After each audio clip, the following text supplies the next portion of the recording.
Quatuor Squad atao amin'ny Midi Madagascar.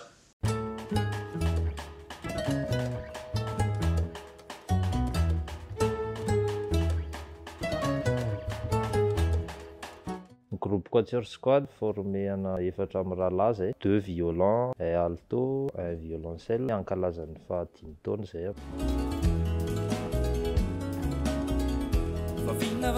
Nahatonga le anarana hoe Quatuor Squad aloha voalohany zany le Quatuor zay efatra amin'ny rahalahy.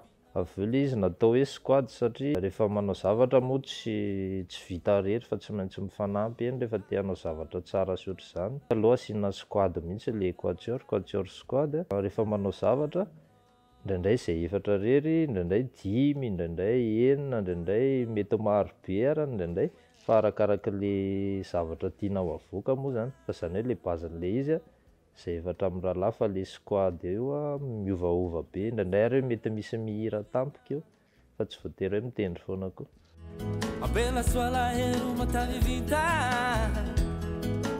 Tamin'ny voalohany ny calcul nataonay moa zany ny klasika tena hoe klasika ranoray fotsiny, dia no nitateh ariana mivelatra tamina pop musique moa zany surtout tsy mifidy hoe gadona loatra manao gadona gasy izahay, gadona traditionnel malagasy. Pop zany surtout tena hoe nahafantarana anay dia manodidina an'izay domaine izay no tena misy anay.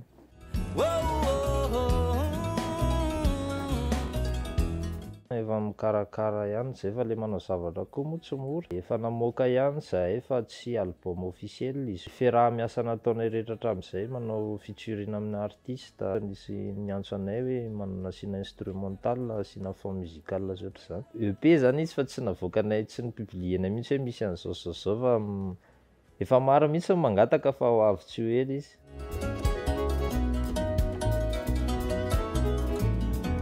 Mahafinaritra ary ankasitrahana. Le zavatra ataonay koa ohatrany hoe mbola tsy nisy nanao raha teto amintsika zany. Hatreto aloha zany dia nahafa-po foana ny remarque nataon'ny olona.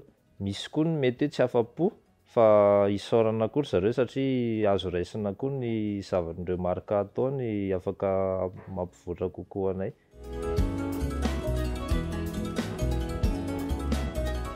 Maromaro ihany fa raha hitako hoe nampiavaka indrindra tamin'ny nataonay aloha zao ny hitako Plaza teo Ampefiloha zay nanakambanana mpitendry maromaro mihitsy no tao miaraka amin'ny DJ azy atao.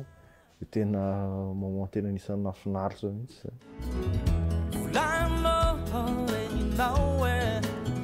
Miezaka mitady zavatra hafa indray zay tena tenena amin'ilay zavatra hafa tsy hoe ankoatra mozika akory fa ao anatin'ny mozika ihany. Fa mifampiresaka aminay mombana projet, resaka ohatrany hoe muzika contemporaine, misy muzika an'olona avy any hoe entina adaptena kely amin'ny touche eto amintsika sy ohatr'izany. Ireo projet ireo misy efa tamin'ireny période-ny Covid ireny, betsaka ny zavatra tsy afaka nihetsika mihitsy. Nisy temps de pause kely zany tamin'ireny dia efa reprendre izy amin'izao.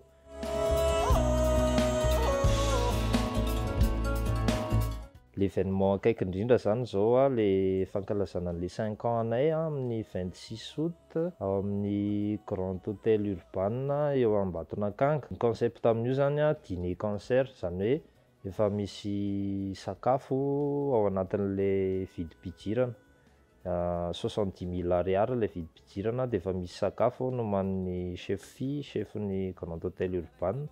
Dia le concert zany eo amin'ny adiny 2 eo. Mozika lalaovinao aloha tonga dia tsy klasika, tsy muzika klasika zany le ao. Pop muzika no tena mibahanao, misy gasy, misy avy any ivelany, misy vahiny koa ao, misy nasaina manokana trio 2G5 dia misy surprise koa, misy artiste hafa surprise koa avy ao.